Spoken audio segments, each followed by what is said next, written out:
Taebies. Welcome back to episode 2, y'all, with the Real Miss Tay, Hair Talk TV. Y'all, we got a special guest, Miss Aubreyy Alyssa. Yeah. Before we get started, y'all, please like this video, give it thumbs up, subscribe to the YouTube channel. I'm gonna put it below here where you can go to my Instagram page, YouTube, Twitter. I'm also gonna share Miss Aubrey's social media accounts as well.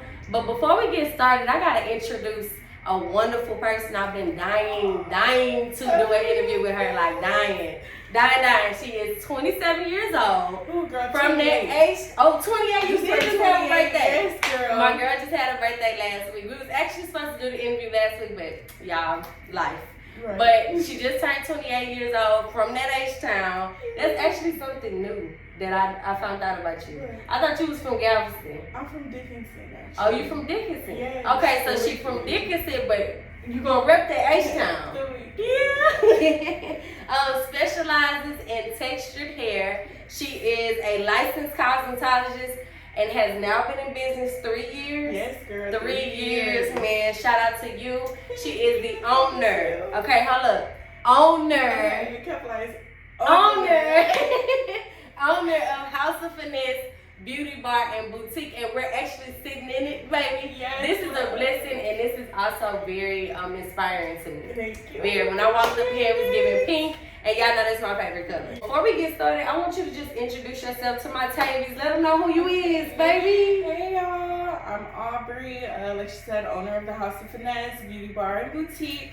I'm from Dickinson, Texas. I've been in the hair industry a little on and off, probably about 10 years now, maybe a little bit longer. Yeah,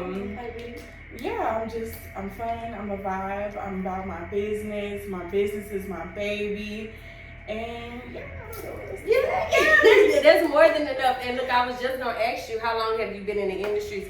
So in the hair industry, you have been doing this off and on for 10 years. Yes, so I did cosmetology school while I was in high school. That was in 2013. Girl, just had my 10-year anniversary. Yeah, me too. And goodness. And so I did cosmetology there. Life kind of happened and I didn't finish. And so I kind of practiced on and off. I worked in a natural salon when I first graduated. Okay. I worked there for a little while, and then life just kind of happened, and life was taking off more than hair was taking off. Okay, so I had to switch some things up, and so yeah, I still did hair like on the side, on and off. And just about 2 years ago now, I decided I was gonna go ahead and get licensed and bring back my love. Hair was always my first love. So. Okay. So not only, y'all, does she do hair, natural hair, she has a fashion boutique. Yes. Now, is this online and in store too? Yes. So currently our website is under construction. Okay. I'm doing a complete revamp on the website because my first website I did it myself. Mm-hmm. So I'm having somebody completely redo it. So the website is down, but any questions you can always refer to my Facebook page. And I'm gonna drop it below, so y'all stay tuned for that. So we're about to get into these hair facts. Y'all know I love to pull up on the hairstylist, the hottest hairstylist that is, and kind of get into some factual type of things. A lot of people don't know what stylists go through behind, closed doors, behind the camera, behind those hairstyles that y'all love to float around, and y'all don't be tagging my girls. What's the problem? But let's go ahead and get into these hair facts. So my first question is have you ever had any controversy with a hairstylist, and how did you handle that? How did it affect you in your business? I haven't really had a controversy with any hairstylist. Not really. Now, when I did have a salon suite inside of some suites in the Webster area. Mm-hmm. And I did have an older lady that was kind of picking at me. Mm-hmm. So I just put her in her place. Period. Was she the owner or the? No, she wasn't. She rented another suite. She was another stylist that rented a suite inside of that building. And our suites were back to back. Mm-hmm. So, like, if I were to bump her wall or something, she would come running in there and swinging my door open, and you're knocking stuff off my walls, girl. So, I just let her know that calm her tone down. Yeah. She talks to me, and you know, yeah, we're both adults, and we can talk like adults and handle things like adults. Yeah. But as far as like with local stylists or anything like that, honestly, they've all been really supportive. Good. I have a good relationship, and I send my clients to different local stylists and stuff when they need different things that I can't provide and stuff like that. You know, I'm a girl's girl. Yeah, you're a girl's girl, and I love that. I'm so glad that you hit on that because, again, a lot of the people outside of the hair world, they'll see stylists and they feel like they're messy. No, they're always, you know, in somebody else's business, sharing it, and it's good that you touched on like you're not into it with nobody. Yeah, you're really a girl's girl. Yeah, no, I don't do the beef. Yeah, I don't do the mess. I don't do the slugs. I don't do none of that. Everybody has their own clientele. Your clients are not my clients, and yeah, we just keep it like that. And I see you share a lot of stylist stuff too. For sure. So, I want to show love, and there's always something that I can't do, or there's always something that you may do better than me, or they may like the way you do it better than me, and so of course I'm gonna send you people, and I'm gonna flow people over to you and stuff like that always. And that was something I touched on in the first episode, like just kind of being honest with your client. Yeah. If I know I can't do this for you, I'm gonna tell you I can't do it, but let me refer you to somebody that can. Yeah, 100%. I'm not okay, let me see, or I'm not gonna tell you I can do something and I can't, or if it's like my first or second time, I'm gonna let you know, like, hey, you want this style and you're confident I can do this, but this is my first or second time doing it. I'm pretty confident I can do it, but are you okay with that? Exactly. So, just being upfront and honest. I would never. I love it. I love it. So, this is something that a lot of the girls, I say customers, baby, they be in a roar about this. How do you feel about booking sites and policies? Because you get this, oh, she got too many rules on her page, I'm not going to book with her. Like, how do you feel about that, and why is that important to your business if you need it? So, to each his own. We're going to say that. To each his own. Each stylist is going to have their own way of doing things. They're going to have their own rules, their own stipulations of being in their space, in their chair. Me, I'm an old school stylist. I've been doing it a long time. So all the extra and out of this world rules and policies, I don't really fool with. But people will take advantage of you. And so you have to have stuff in place so that the people don't take advantage of you. Especially your time, especially when it comes to payments and money. You see a lot of times people are running off with people's money, getting their hair done and not paying. And so I definitely think you know your clientele and you know what you need for your clientele. So whatever rules or procedures you need to put in place for your clientele, then you do that. But me, on the other hand, I'm a little lenient. Most of my clients, they are clients that have been with me for a long time. And so I break my back for them. I do. I break my back for them. I bend my rules. I break my rules. But yeah, there's some stuff you just can't. You can't because they'll take advantage. They'll take advantage. I feel like I did hair in college, but I didn't never get to the point where I was booking people. It was just like, you need to sew in, I got you. So I just feel like for example, if I was doing somebody's sew in and you expecting to pay me $25, no, you gonna give me my $65. That was $65. And it was like, no, how you gonna do that? You're not even a hairstylist, like that. And no, that's why you have policies in place. But sometimes I feel like with the customers or your clients, some people don't wash hair and they tell you to come with your hair blow dried and all of that. So I think that's when they kind of have a break with the stylist. As a stylist, as a hairstylist, not a wig stylist, not a braider, but as a hairstylist, you have to have clean hair. You have to clean your client's hair. So a wash has to come with that style. Now, if you need to change your prices to where you know that you're being accommodated for that wash or whatever the case may be, then do that. But as a hairstylist, it is your job to ensure that your client's hair is clean before you put any hairstyle in their client's hair. We speaking hair facts, baby. We're speaking hair facts. I just don't agree with you doing someone's hair that you did not wash You did not make sure the scalp is clean, the hair strands are clean, all that grease. You don't know what somebody has done. I don't understand it. I'm so glad we're hearing it from somebody who is licensed. Wash the client's hair. You don't know where those clients have been. You don't know where their hair has been. You don't know, even for your hands, like fungus under your nails, hand diseases, like all kinds of stuff. Wash the client's hair. Hello? Yeah. I'm glad somebody. And we're going to have some episodes with stylists that are not licensed. Well, yeah. Oh, and we're going to get into why they may feel like, no, I'm not going to wash your hair. Cause again, like Texas state law, you cannot wash their hair, but to each his own. If you trust, because we not gonna knock the hood stylist, of course, because I wasn't licensed this whole time, you know, and I've still been washing hair. Yeah. But hair facts, don't play.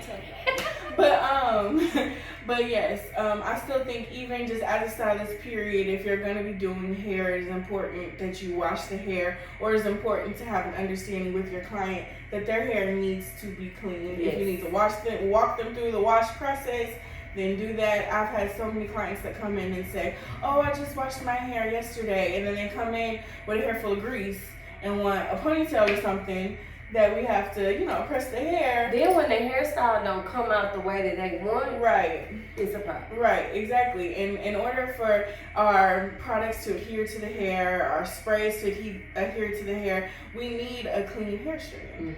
So yes, it's important. Wash the hair. So we got into your hair, your natural hair. How long you been doing hair? This is a studio or is this a boutique? I call it the shop. The shop. So this is the shop. The shop is a safe place. The shop is, you shop here, you get your hair done here, you get your makeup done here. It's the shop. Yeah.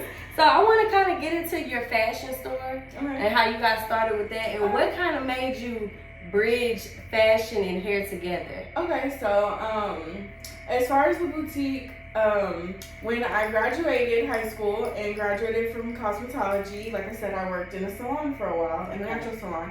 In the natural salon, there was a shoe boutique and there was a clothes boutique, and I loved that. And so when because I was the understudy to the owner. So when I wasn't busy, I was in the boutiques and I was pushing clothes to the clients. Oh, period. So yes, so I was in the boutique and I would go get outfits and I'd come out to the girls and I, you know, oh y'all look, we just got this in. It's so cute, you know, try it on when you're finished.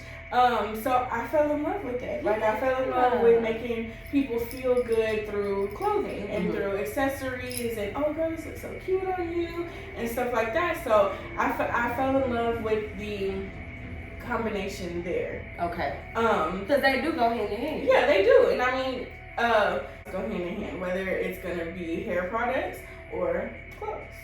Because when you come in and you get your hair done, you want to feel good. What makes you feel better? A cute outfit. Got into this, you knew they were both of them work hand in hand. Right. A woman always wants to feel good. Right. Do you see yourself going far with fashion and hair at the same time? I do. I actually have a whole business plan. It's thought out, it's written out. And I want a big compound. And in my compound, I want a full boutique, a full store. I want hair, makeup, nails. I want to be a one-stop shop. I want to have, you know, 5 hairstylists. I want to have 5 nail techs and 5 makeup artists. And everybody has their own area and then a big old store. And so, yeah, I have a whole plan. And I feel you're on your way. Yes, I am. You are on your way. I am. You're on your way. It's taking time, and that's but we'll fine. get there. That's fine. You're on your way. I see so much from when I met you. I think I met you on Facebook. Yeah. From the time, from the time I've seen you grow year by year. When I saw that you had moved out, I'm like, oh, okay, she branching out. Yes. You came right back. You opened up another shop. Yes. And you're doing really good. I Thank love you, your, girl. I love it. I'm telling you, you inspire me to keep going. Thank you. It don't matter how long it takes. I remember I was just telling you life happening. Oh, life maybe is always it's rocking me happen, okay. from left to right, but we're gonna keep moving. Exactly. And in the next few years, I want you to look back at this video and see how far you've came already. Oh, okay. Cause you, baby, you going there. You going. Trying, so okay. my next little question. We're gonna spice it up just a little bit because this is important. Because I'm gonna kind of talk on it after I ask the question. Okay. So, are you in a relationship? Yes. Okay. Yes. So, you being in a relationship, how do you balance your love life and your work life? Cause you a boss. You a boss. I'm like, whoa, I can't keep up. Especially now because I work a full-time job. And then I have the boutique and I have clients, my clientele, and then he works. And he has his own stuff going on and he has his own clothing line and all that. So the end of the night. Make time for your man. That's it. The end of the night. We get up early. We may say hi and bye. We may be like ships in the night. Passing each other. You know, I'm busy. He's busy. I'm cranky. He's cranky because we're tired. But you just have to take that time for each other. And whether it be, you know, once a week, once a day, ours is at nighttime. When we're done, no matter how late it is, we sit together at the end of the night. We blow little trees. Yeah. We wind down. That quality time. Yeah, that's it. Like, it doesn't take a lot. Communication. We don't ignore each other all day. You know, even though we're both busy, it takes 2 seconds to send a hey, what you doing? You know, you good? You need anything? When I'm working and busy all day, don't have time to eat, don't have time to sit down, he'll come bring me lunch and stuff like that. So he's very supportive. He is a great partner, and he's been amazing in my business journey because he's had my back 100%. And I'm blessed for that because not everybody has that supportive partner, and I think it becomes hard when you don't have. Oh yeah, for sure, because then you're left trying to choose between your business and your love life, and you shouldn't have to choose between them both. Your partner should support you 100%. And y'all should be able to come to some kind of median. For sure. When I decided to open the shop, every shop that's needed painted, he came in and painted. He comes in, hangs on my fixtures, puts chairs and furniture together. Good up in here, honey. Good, okay. Get you one. Get you one, but not mine. Okay? Not mine. Because that'll be But yes, it's really important to have a supportive partner, especially when you're a hustler, an entrepreneur, you know, and when you're on go, because them long nights and them early mornings, they get to you. And when you have somebody that can kind of make that easier for you, it's a blessing. And I really feel like when you do have that person, it makes you go harder. Oh yeah, for sure. Yeah, it makes you go harder. I had to ask you that question. Again, I'm just trying to shuffle questions in each of my interviews. Right. I've been in that situation, and it brought me down. See, because I did not have a supportive partner. I had somebody who wanted me to be a housewife and not a goddamn boss lady. And I can do both, but I'm very much a boss lady first. Well, yeah, for sure. And they gotta understand that when you're hustling all day and night and you're going to get it, you don't want to come home and clean. And I will. But you need to support me. Yeah, but you need to do it too. For sure.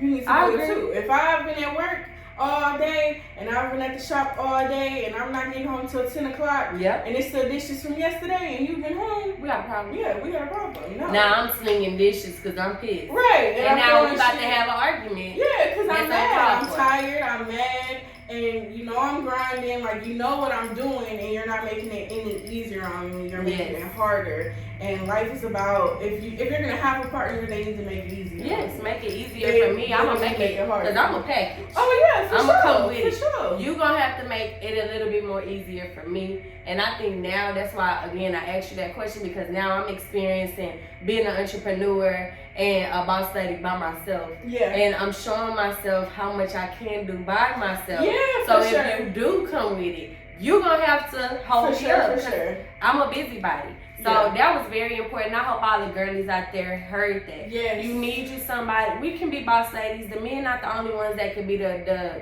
with the go-getters. Yeah. We can get our money too. You need to have somebody that supports you. It's very much the ladies is up right now. We're women entrepreneurs. We're girl bosses. Yes. And we need the right person that's going to stand on our side to push us and to motivate us and to help us. And like I said, it makes stuff easier. Yep. Because if you making stuff harder on me, we don't need to be together. Deuces. So yeah. So another question: what would make you turn a customer away? Oh, okay. I'm big on vibes. So from initially our first conversation, when you book with me, I'm gonna send you a text message. Hey, this is Aubrey with the House of Finesse. I want to confirm your appointment. And from there, we can start a conversation. You can ask your questions, whatever the case may be. But if you reply to me like, I hate one-worded text messages. Yes. Like, oh yeah. And you if can I'm like, do this? I'm so excited, to service you, and you just text like, okay. I'm like, okay. Now I still wouldn't turn that person away, but like, one of my pet peeves is, hey, do you have this available? I'm on your site and I see it's available. Okay, cool. That's what the website is for. But at the same time, I'm busy. Like I said, I work a job on top of everything else. So sometimes my booking site isn't all the way updated if I have a last minute change. So if I tell you, hey, no, I'm so sorry. I know it says that that's open, but it's not open. And you reply to me, well, you need to update your booking site. Oh, okay. Yeah. Oh, okay. It's a vibe check for you. Yeah. Because if I'm politely telling you like, hey, I'm so sorry, I don't have this open. I have A, B, and C going on, and you ignore what I just told you and said, well, your booking site says that you do. I'm telling you verbally out of my mouth that it's not right. So then, if you book that and you show up, that's on you because I told you that that's not available.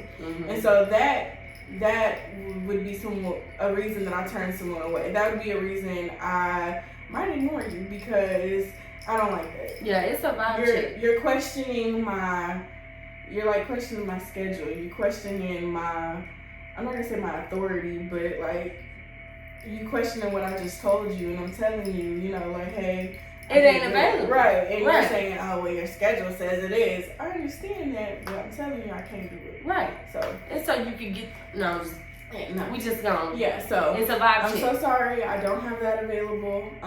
We can schedule for another day, or I'll have to pass you up as a client. I look forward to servicing you in the future, but it won't be that day. Yeah. And that's that. Yeah. And I think that a lot of people don't understand that I can turn you away. Yes. I do not have to service you. You have the right to refuse services. And I don't have to give you a reason. I don't have to give you an explanation, none of that. I have the right to refuse services. So if I tell you, no, I can't do it, no, I don't want to do it, whatever the case may be, I just refuse your service. Thank you for your time, and leave it like that. And go on about your day. Yeah, so that is a pet peeve of mine. If you checking my schedule like that, then yeah, I will turn you away. Another one is like rude questions, stuff like that. Or like if you don't read and then you get to in my inbox like, when I was home based. I let them know like, hey, this is parking, this is the gate code, this and that. Oh, I didn't know you were home based.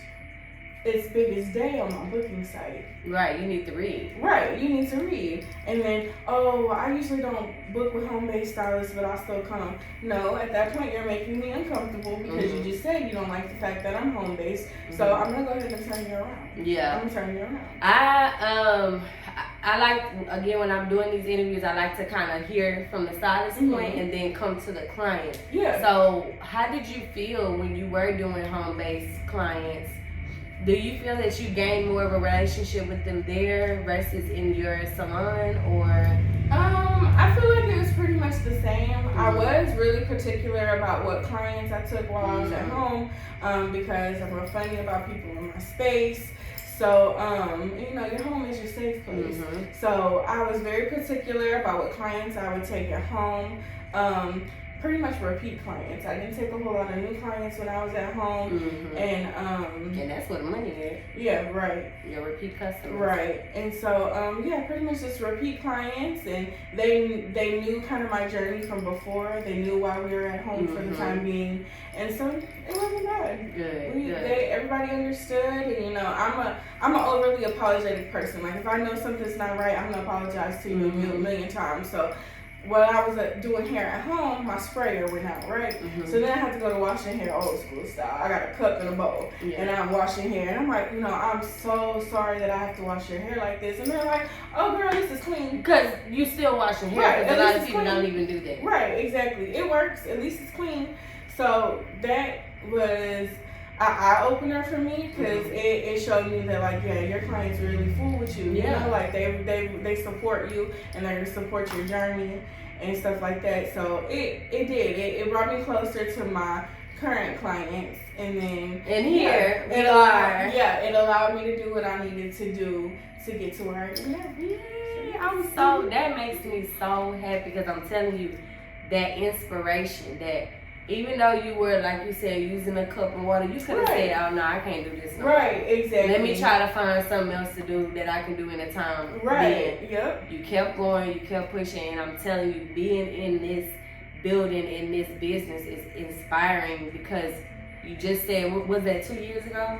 When I was at home? Girl, no, that was a month ago. I just opened this last month. I was taking clients at home. I am done. So just a month ago. Yes. Just a month ago. And look how far. And I'm telling you, mark my words, you're going to come back to this video and you're going to be like, wow. Like, watch where I am in a year or two.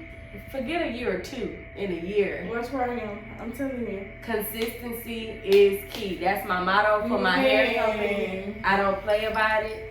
It's important. Listen, it's important that consistency stays in my brand, because you can use water and coconut oil in your hair grow if you be consistent. Right. You can brush your hair back every day, put your hair in plaits, and it'll grow if you be consistent. Right. Same thing with everything. If you want to lose weight, keep working out. Be consistent. If you want to make a dance team, you need to go to practice every day, so that you can be consistent, so that you can make everything comes with consistency. And you have been very, very consistent. I try to be, because when I first started out, and I don't remember who it was that told me this, but they told me, if you go missing for as little as, I think it's like 2 days, then people forgot about you. Once you don't put it in their face, once you're not present and, you know, making yourself known, making people aware of you and your brand, people forget about you. And it's not on purpose, but life goes on, things happen. Like, you could see something today and say, oh, I saw this good thing, but I completely forgot who it was. And the way that social media works, you are constantly scrolling and seeing new stuff. You saving this post, you sharing this post, and you can't keep up with what you have done. I have so much saved stuff that I haven't even looked at. I have all my saved stuff on my Instagram in little folders. So as I save, I put them in the folder. I have never visited one of those folders. That's it's just an aesthetic that you save, you like, you share, whatever. And you're like, oh, I'm gonna save this for later, and you never use it. Do. So you have to be consistent. You gotta put it in their face every day, no matter how much annoying you think you are to people, no matter how much annoying you think it's getting for people to see your brand every day or for you to post every day. Put it in their face. Put it in their face, baby. Put it in their face. Because somebody told me. Actually, no. I went. Do you know who The Real BB Judy is? I went to her tour. I forgot what it was called. I think it was Pray Through the Process. She had a tour, and she was saying, why would you not want people on your page or following you or your audience to see your brand consistently? If they don't want to see it, they're gonna unfollow you, and you have now eliminated somebody who doesn't even need to be in your following list. And now you have room for people that actually want to come. So now you know how to turn your followers into change. Instead of these people just sitting in here serving no justice. You posted, they not liking your post, they not sharing your post, they not supporting you. So yeah, put it in their face. Yes. Put it in their face. I don't care if I'm getting on your nerves. Unfollow me. Yep. Unfollow me. Because I'm gonna post about the House of Finesse every day. And I see it every day. I don't care if it's something funny. Yeah. I don't care if it's something about the clothes. I don't care if it's a motivational quote. I don't care what it is. You're gonna see my face and see my brain every day. Every single day. Every day. We gonna conclude this episode. I hate it because girl, we gonna have to sit down and have drinks and talk and chat. Definitely. What advice would you give a upcoming entrepreneur that's trying to swerve in your lane? Don't swerve in my lane, baby, because and we're gonna talk about that on another episode about people swerving in lanes. Yeah, stay in your lane. Stay in your lane. What's for me is for me, and what's for you is gonna be for you. Yeah. Never try to build your brand or yourself around someone else's. Never try to be someone else. Be yourself. People are gonna love you for you, and if they don't love you for you, then they don't love you at all. But yeah, that. Do you. Don't try to do anybody else. Don't try to be like anybody else. Have your own wave, your own motion, do your own thing, build your brand how you want to, because it's not always sunshine and rainbows. It's not. Like, it's a lot of hard days. It's a lot of days where you might not make no money. Yeah. It's a lot of days where you're stressed out and you're overstimulated, and it's a million people writing you about your product, and you're having a bad day, so you don't want to reply. So make sure you love what you're doing. Yeah. If you don't love what you're doing, it's not going to be worth it. Don't do it. Because it takes a lot to be an entrepreneur, and there's a lot of ups and downs. And if you don't love what you're doing, you're not going to want to stay through the downs. I definitely agree. Yeah. As I'm a person that has picked up a lot of businesses, and they have not been successful because I'm like, this ain't what I want to do. You gotta know though. You gotta know when you start something, you gotta know when to give it up. You gotta know when to let go gracefully. I've did little business ventures and stuff like that haven't been as successful as the ones that I'm currently doing. But you gotta know when to just gracefully bow out and let it go. And let it go. And let it go. Well, I want to thank you so much, girl. Thank you so much. You don't understand. Y'all agreeing to doing these interviews with me. It's helping me, of course, but I am on a mission. I have to get these hair facts out to my naturals so that y'all can understand what's going on behind these chairs. Yes. The stylist you need to go to. Yes. How you need to be taking care of your hair. Because y'all know that I'm the hair guru when it comes to these growth. I don't play. You see it. And Miss Aubreyy Alyssa, remember this name. House of Finesse. Period. Remember it. She has a boutique and bar here in, is this Texas City? This is Lamarque. This is Lamarque. Y'all, I've been down here for a year and I still don't know nothing. But out here in Lamarque, y'all, please hit my girl up. Her pages are going to be listed below here. Y'all follow her. Y'all like, share, comment on this video. Get her name out there. We need people to know who she is. Yes. And what cause she's serving, y'all. It's inspiring to see your growth. Like I'm telling y'all, I wish y'all could, from the time that I met you on Facebook to now, you have grown so much. Started with pre-orders. Yes, ma'am, because I remember. I started with pre-orders, and now look at me. And come holler at me about your website, because I'm revamping mine too. You know I do everything with design. Oh yeah, let's do that. I'm telling you, we need to go sit down and have a drinky drink. Yes. Well, y'all, that concludes everything, Taebies. I love y'all. I love to bring y'all the hair facts. We are here with Miss Aubreyy Alyssa. Don't play with it. And we are going to conclude this episode. Love y'all. Bye, y'all.